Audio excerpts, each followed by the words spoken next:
बच्चों ये आपस में कंबाइन क्यों करते हैं?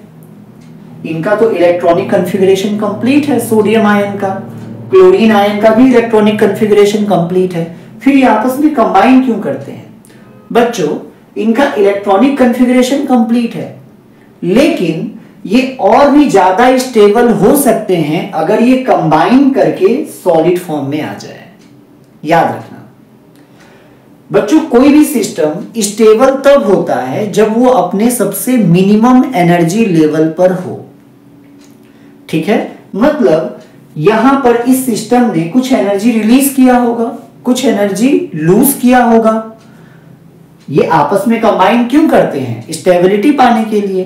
तो जब ये दोनों आपस में कंबाइन करके NaCl का फॉर्मेशन करेंगे इन सॉलिड स्टेट, तो यहां पे जो सिस्टम होगा ना वो एनर्जी को रिलीज करेगा। जितना ज्यादा एनर्जी रिलीज करेगा उतना ज्यादा कोई भी सिस्टम स्टेबल होता है। तो यहां पे बच्चों जो एनर्जी रिलीज होगा ना उसी को हम बोलते हैं लैटिस एनर्जी। इसी एनर्जी को हम बोलते हैं लैटिस एनर्जी। मतलब लैटिस एनर्जी को बच्चों हम डिफाइन ऐसे करते हैं कि जब एक मोल आयनिक कंपाउंड का फॉर्मेशन होता है उसके गैसियस कैटायन और गैसियस एनायन से, तो उस टाइम जो एनर्जी रिलीज होता है इसको हम बोलते हैं लैटिस एनर्जी। ठीक है, मतलब लैटिस स्ट्रक्चर बनता है, 3D स्ट्रक्चर बनता है, इसलिए इसका नाम दिया गया है लैटिस एनर्जी। इसको हम ऐसे भी तो कह सकते हैं ना कि एक बात बताओ, ये फॉरवर्ड रिएक्शन में लैटिस एनर्जी क्या है? Amount of energy released. मतलब मैं कह सकता हूं कि अगर मैं लैटिस एनर्जी ही अगर NaCl को दूं तो ये वापस से ब्रेक हो जाएगा अपने गैसियस आयंस में, है ना? तो लैटिस एनर्जी को हम ऐसे भी डिफाइन कर सकते हैं, द अमाउंट ऑफ एनर्जी, ठीक है, required by 1 mole of ionic compound to break it into its gaseous ions. बच्चों याद रखना, जब भी आप लैटिस एनर्जी को डिफाइन करो तो आपको गैसियस आयंस से रिलेट करना जरूरी है। ठीक है, तो देखो बच्चों होगा क्या, यहां पे ये सिस्टम आपस में कंबाइन करेंगे और सॉलिड फॉर्म में NaCl का फॉर्मेशन होगा। कोई भी सिस्टम स्टेबल तब होता है जब वह एनर्जी को मिनिमम से मिनिमम अटेन करे, अचीव करे। मिनिमम एनर्जी लेवल का अचीव करके ही कोई सिस्टम स्टेबल होता है, ये याद रखना। ठीक है, नाउ इस लैटिस एनर्जी को कैलकुलेट करने के लिए बच्चों कोई डायरेक्ट मेथड नहीं है। There is no direct method to calculate lattice energy.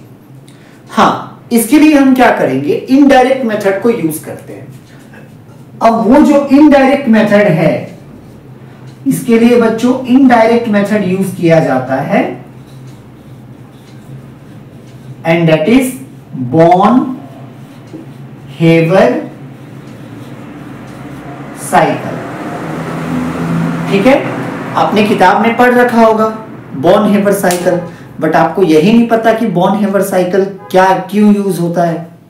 तो अगर कभी क्वेश्चन आता है कि हम बॉर्न-हेवर साइकिल क्यों यूज करते हैं, तो to determine the value of lattice energy.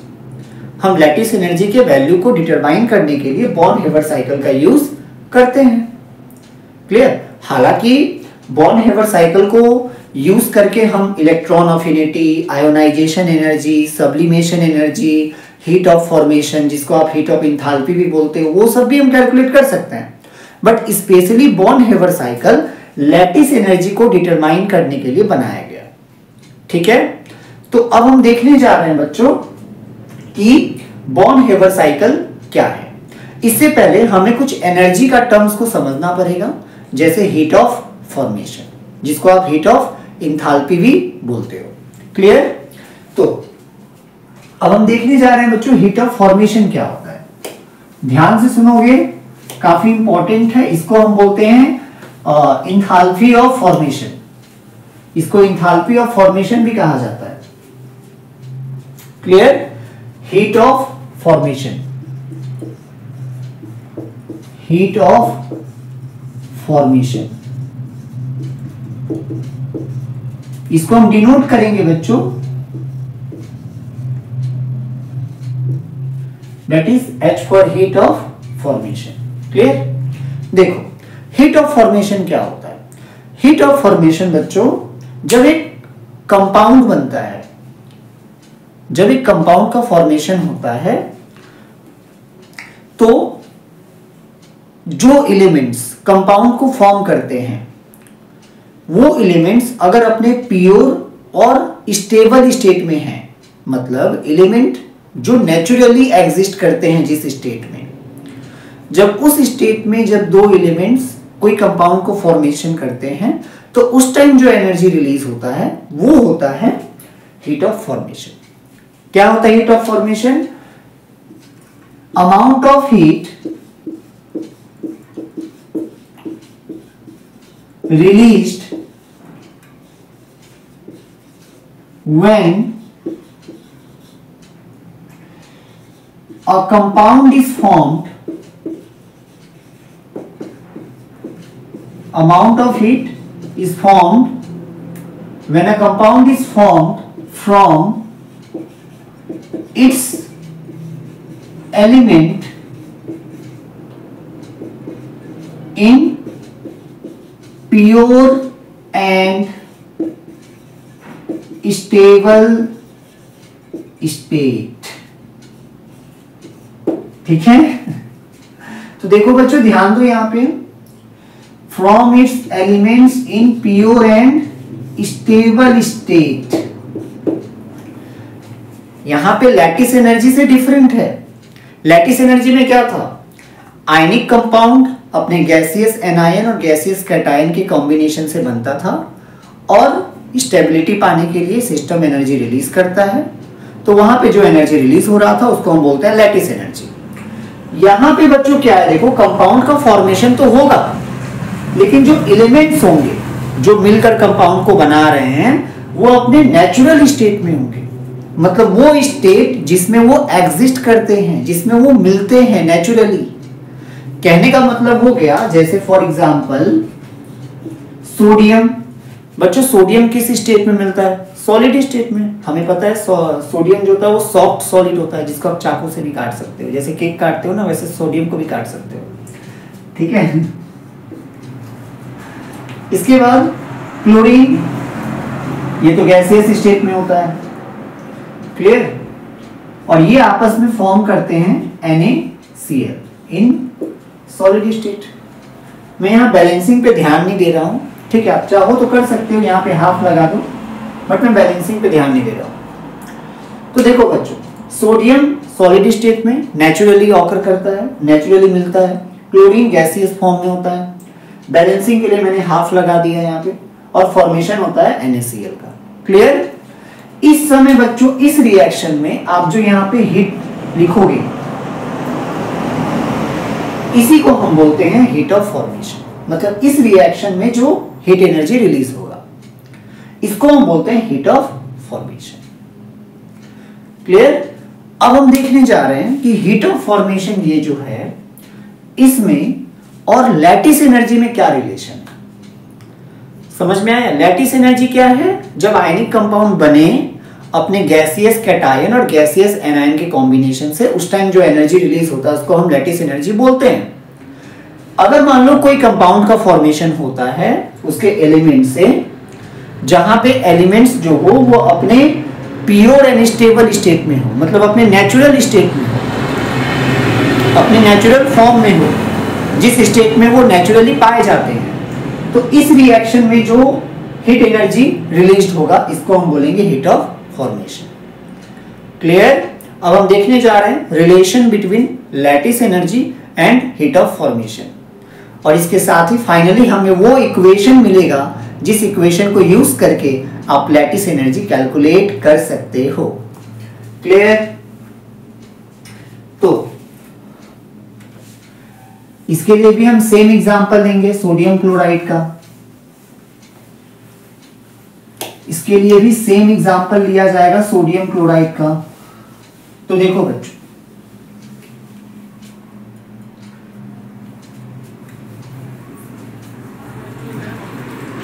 तो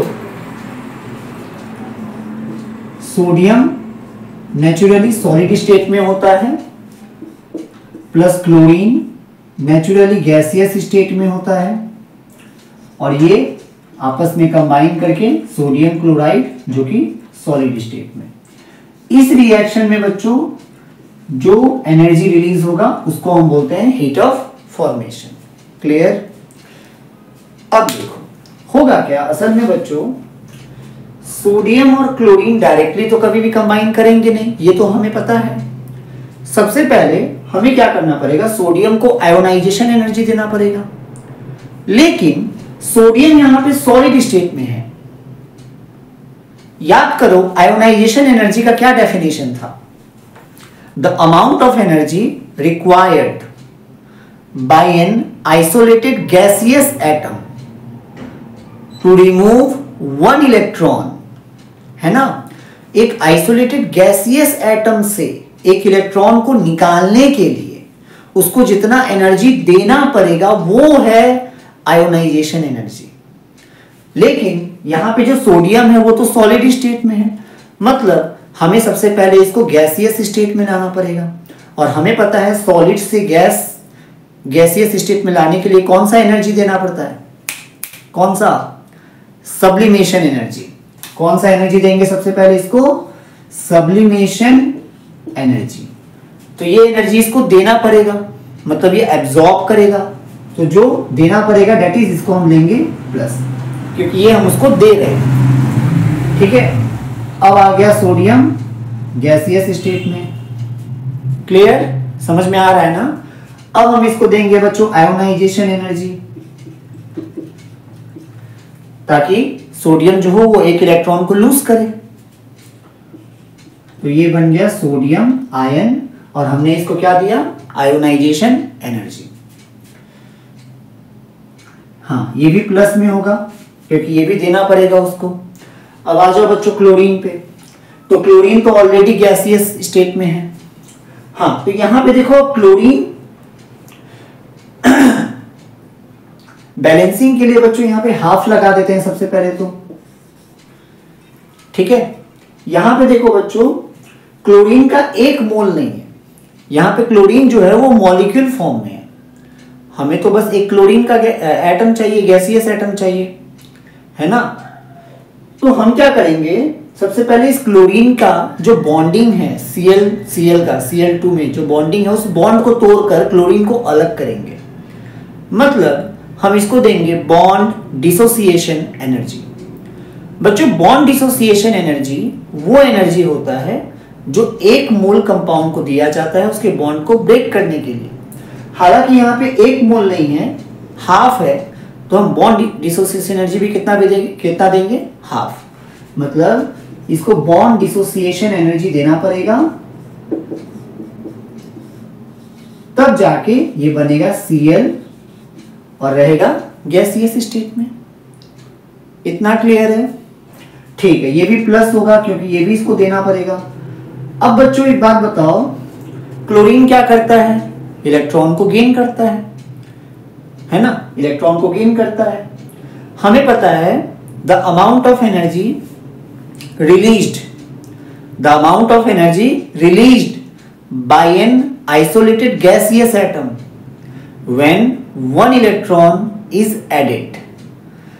जब कोई आइसोलेटेड गैसियस एटम एक इलेक्ट्रॉन को लेता है, ग्रहण करता है, तो वो एनर्जी रिलीज करता है और उसको हम बोलते हैं electron affinity.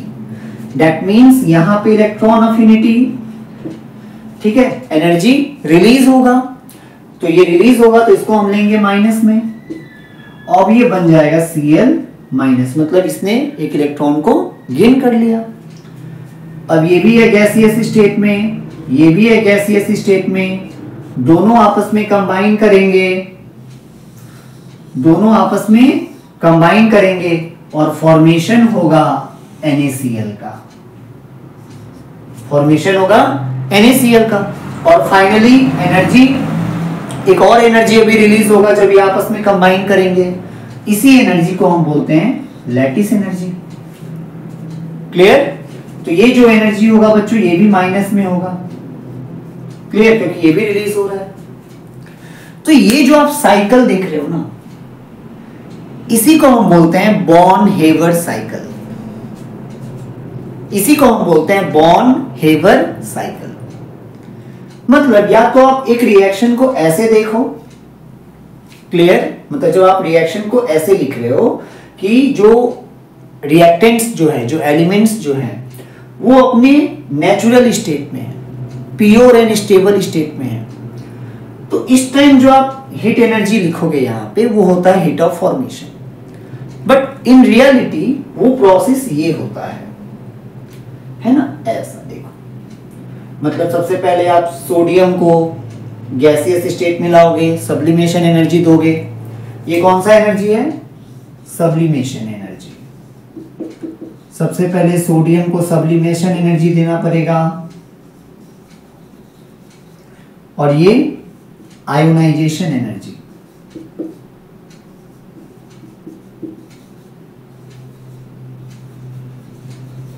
Clear? And after that ये लोग फाइनली आपस में कंबाइन करेंगे, एनर्जी रिलीज होगा टू गेट स्टेबिलिटी, है ना, देन NaCl का फॉर्मेशन होगा। तो बच्चों एक लॉ है जिसके बारे में आप केमिकल बॉन्डिंग में नहीं पढ़ते हो, that is Hess law. Hess law क्या कहता है, ध्यान से सुनना। अभी हम इक्वेशन बनाने जा रहे हैं, इसलिए ध्यान से सुनना। हेस्ट लॉ क्या कहता है? हेस्ट लॉ ये कहता है बच्चों कि आप खाना को ऐसे खाओ या ऐसे खाओ। आप खाना को ऐसे खाओ या ऐसे खाओ, बात बराबर है। कुछ समझ में आया? नहीं? देख, कहने का मतलब ये है कि हेस्ट लॉ ये कहता है कि एक रिएक्शन चाहे सिंगल स्टेट में हो या मल्टीपल स्टेट में हो, एक रिएक्शन चाहे सिंगल स्टेट में हो या मल्टीपल स्टेट में हो, मल्टीपल स्टेट में हो, स्टेट बोल दिया मैंने, छी छी, धत धत धत, ठीक है। तो एक रिएक्शन चाहे एक स्टेप में हो या मल्टीपल स्टेप में हो, एक स्टेप में जो एनर्जी रिलीज होगा वो एग्जैक्टली इक्वल होगा मल्टीपल स्टेप में जो एनर्जी बनेगा उसका। क्लियर? कहने का मतलब ये हो गया कि ये जो हीट ऑफ फॉर्मेशन होगा, it must be equal to sublimation energy, plus में लेना है उसको, आयोनाइजेशन एनर्जी, इसको भी प्लस में लेना है, देन बॉन्ड डिसोसिएशन एनर्जी,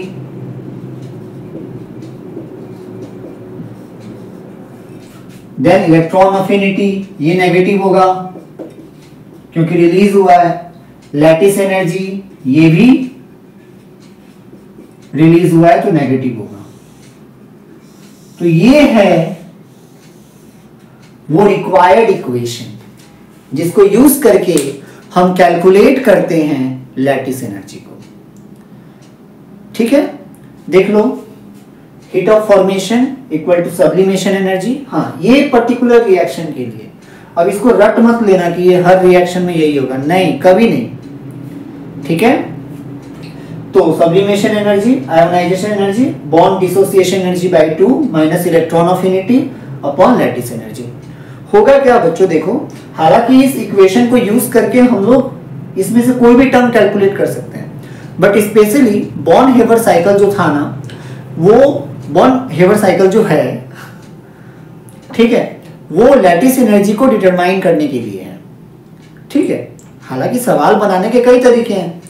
आपको ये सारा टर्म दे देगा, आपको बता देगा सब्लिमेशन एनर्जी कितना है, आयोनाइजेशन एनर्जी कितना है, बॉन्ड डिसोसिएशन एनर्जी कितना है, इलेक्ट्रॉन अफिनिटी कितना है, आपको हीट ऑफ फॉर्मेशन भी बता देगा, और फिर पूछेगा बताओ लैटिस एनर्जी कितना है। ज्यादा से ज्यादा क्वेश्चन अगर घुमा दिया तो आपको यूनिट चेंज कर देगा, आपको हीट ऑफ फॉर्मेशन ये पर ग्राम में बता देगा, आपको पर मोल में कन्वर्ट करना है। ठीक है, तो मोलर मास का वो यूनिटरी मेथड लगा के आप कर लेना कन्वर्ट। तो ये है वो इक्वेशन जहां से हम लोग लैटिस एनर्जी को कैलकुलेट करते हैं। क्लियर? अब हम देखने जा रहे हैं बच्चों कि लैटिस एनर्जी किन किन फैक्टर्स पे डिपेंड करता है, उसके बाद हम सॉल्व करेंगे। ढेर सारा क्वेश्चंस कंपैरिजन टाइप वाला, जब आपको पता चलेगा कि NaCl और KCl में किसका लैटिस एनर्जी ज़्यादा है, किसका कम है। अगर आपको पता है, आपने कैलकुलेट कर लिया है, तो बता दो, आपको मिलेगा $1।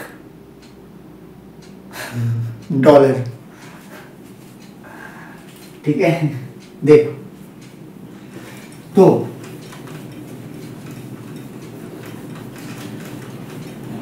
तो बच्चों हेडिंग लगाओ, factors on which lattice energy depend. Factors on which lattice energy depend. बच्चों किन किन फैक्टर पे लैटिस एनर्जी डिपेंड करता है हम देखने जा रहे हैं। फैक्टर्स ऑन विच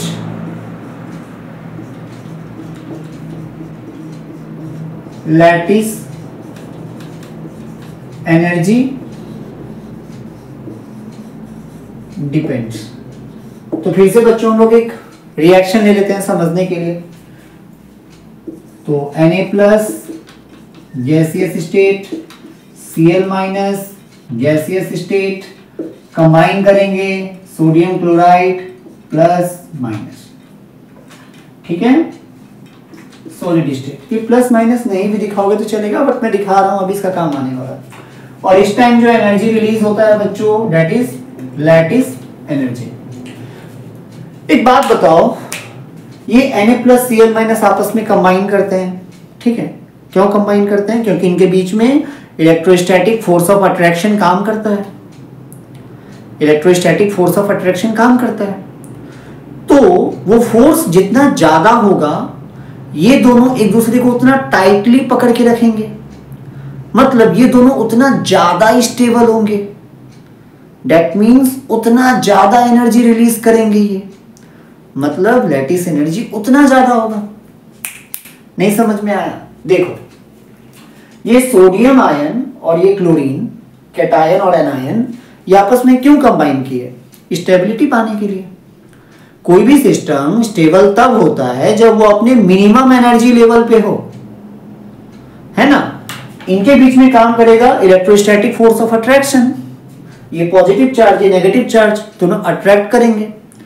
तो इनके बीच में जितना ज्यादा अट्रैक्शन का फोर्स काम करेगा, वो दोनों एक दूसरे से उतना टाइटली एक दूसरे को पकड़ के रखेंगे, उतना ज्यादा स्टेबल होंगे, मतलब उतना ज्यादा इनका एनर्जी लेवल मिनिमम होगा, है ना।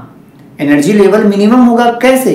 उतना ज्यादा एनर्जी छोड़ देंगे, रिलीज कर देंगे। कहने का मतलब ये हो गया बच्चों कि इन दोनों के बीच में जितना ज्यादा फोर्स ऑफ अट्रैक्शन होगा, लैटिस एनर्जी उतना ज्यादा होगा, क्योंकि ये उतना ज्यादा स्टेबल होंगे, है ना।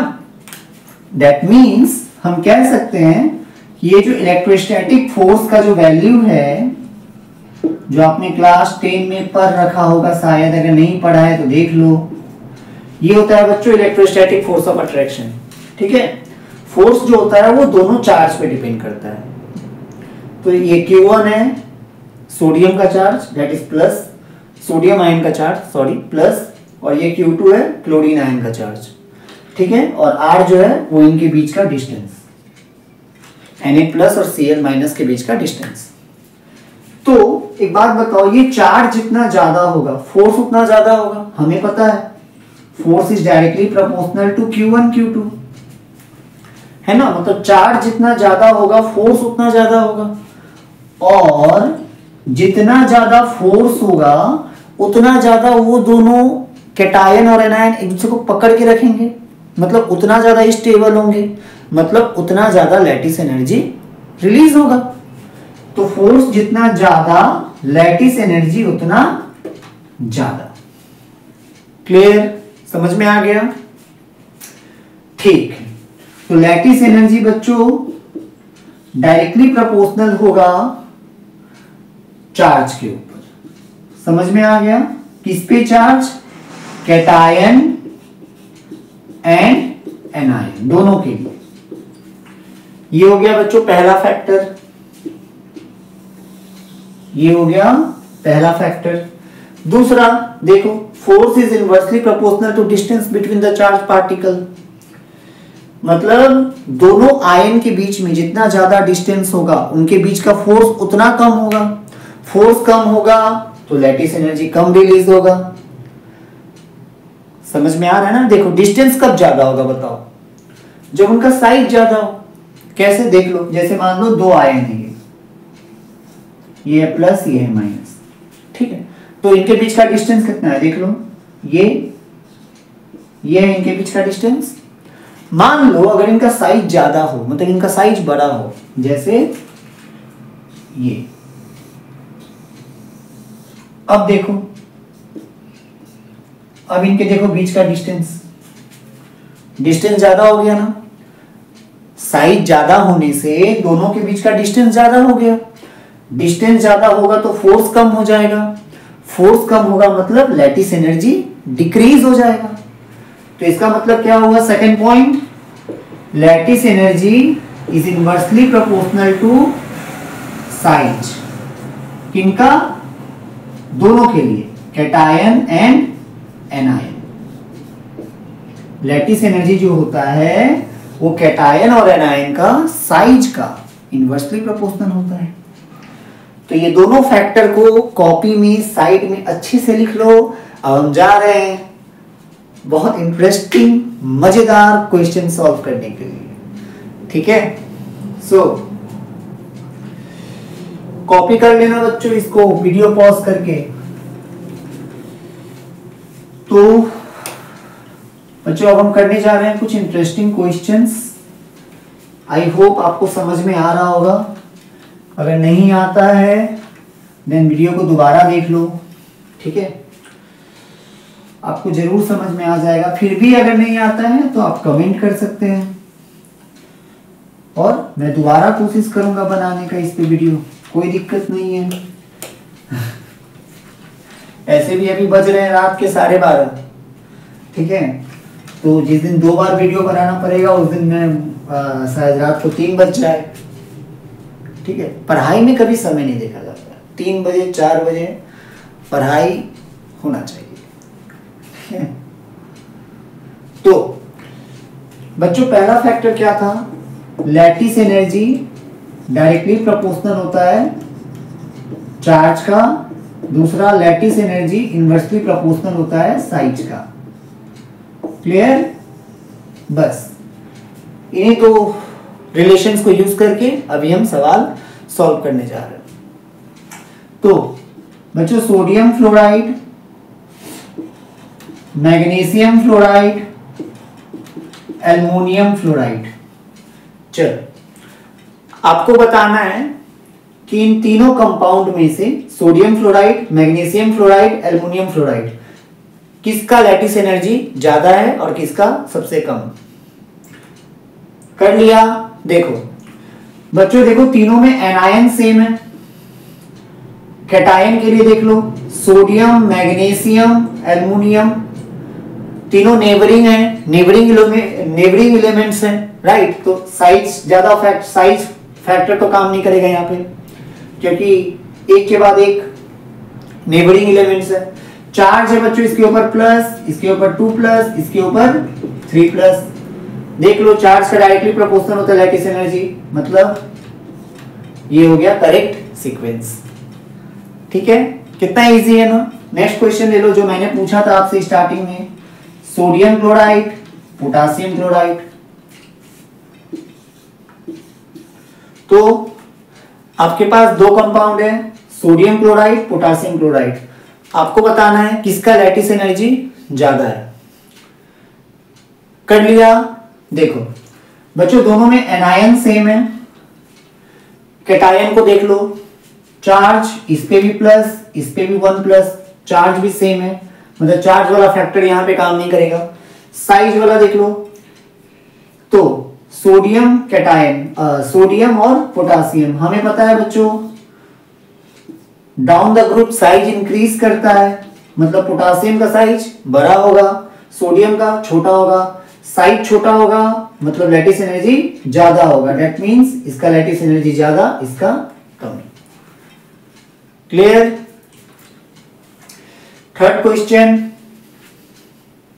फटाफट सॉल्व करते जाओ, काफी इजीली, मतलब अगर कंसेप्ट समझ में आ जाए ना तो सवाल को सॉल्व करने में ऐसे ही मजा आता है, लेकिन अगर कंसेप्ट ना समझ में आए तो हर एक सवाल बहुत हार्ड हो जाता है। ठीक है, नेक्स्ट सवाल बच्चों, क्वेश्चन नंबर 3,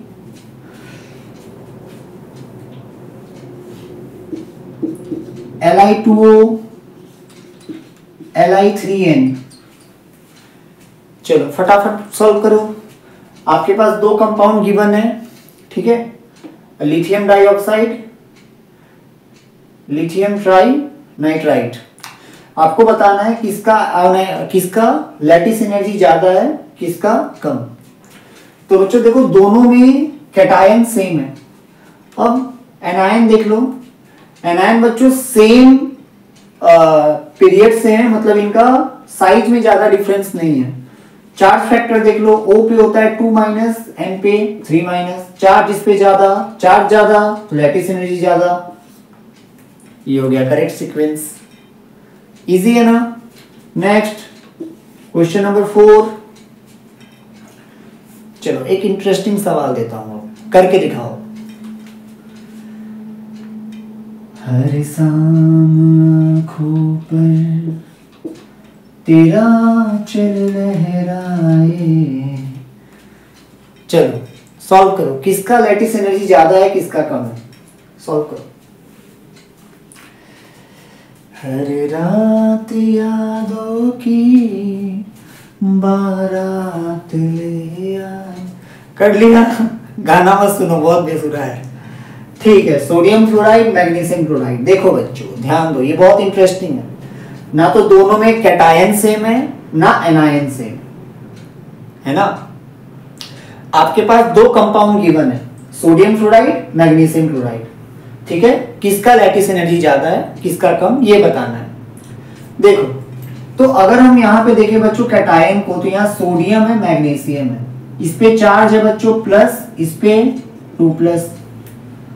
तो चार्ज फैक्टर की अगर हम बात करें तो चार्ज फैक्टर के हिसाब से तो मैग्नीशियम क्लोराइड जीत रहा है, सॉरी MgCl2 होगा ना, हाँ। चार्ज फैक्टर से मैग्नीशियम क्लोराइड जीत रहा है। बट अगर आप एनायन पे फोकस करोगे तो फ्लोरीन के बाद क्लोरीन आता है सेम ग्रुप में नीचे की तरफ, मतलब साइज क्लोरीन का ज्यादा है, फ्लोरीन का कम है। फ्लोरीन छोटा है, साइज छोटा होगा तो लैटिस एनर्जी ज्यादा होगा। साइज फैक्टर से फ्लोरीन जीत रहा है, मतलब ये सोडियम फ्लोराइड जीत रहा है। तो याद रखना बच्चों, जब भी आप ऐसे कंफ्यूजन में पड़ जाओ जहां पे साइज और चार्ज दोनों फैक्टर मतलब ये काम करें, तो याद रखना चार्ज फैक्टर डोमिनेंट होता है, याद रखना इस चीज को। तो ये हो जाएगा करेक्ट सीक्वेंस। ऐसा इसलिए होता है बच्चों क्योंकि देखो डाउन द ग्रुप जो होता है ना, हमें पता है साइज इंक्रीज होता है। मान लो ना फ्लोरीन का साइज है मान लो 100 पिकोमीटर, तो क्लोरीन का कितना होगा 140, 150। लेकिन चार्ज देखो डबल हो रहा है, Na पे प्लस, Mg पे 2+, चार्ज डबल हो रहा है। तो जब भी ऐसा प्रॉब्लम आए आपको कि चार्ज और आपको नहीं समझ में आए कि चार्ज फैक्टर से तो ये ज्यादा हो रहा है, साइज फैक्टर से ये ज्यादा हो रहा है, तो याद रखना चार्ज डोमिनेट फैक्टर होता है, डोमिनेटिंग फैक्टर होता है। मैं लिख दे रहा हूं साइड में, charge is dominating factor. So I hope आपको समझ में आया होगा लैटिस एनर्जी और बॉर्न हेवर साइकिल। मिलते हैं अगले वीडियो में। अगला वीडियो होने वाला है लुईस डॉट स्ट्रक्चर के ऊपर। लुईस डॉट स्ट्रक्चर में आपने सोडियम क्लोराइड का तो स्ट्रक्चर बनाया होगा, क्लोरीन मॉलिक्यूल का बनाया होगा, हाइड्रोजन मॉलिक्यूल का बनाया होगा, वाटर का भी बनाया होगा, लेकिन हम काफी कॉम्प्लेक्स कंपाउंड का स्ट्रक्चर बनाना सीखेंगे नेक्स्ट वीडियो में। तो अपना ख्याल रखें, अच्छे से पढ़ाई करें। Good bye.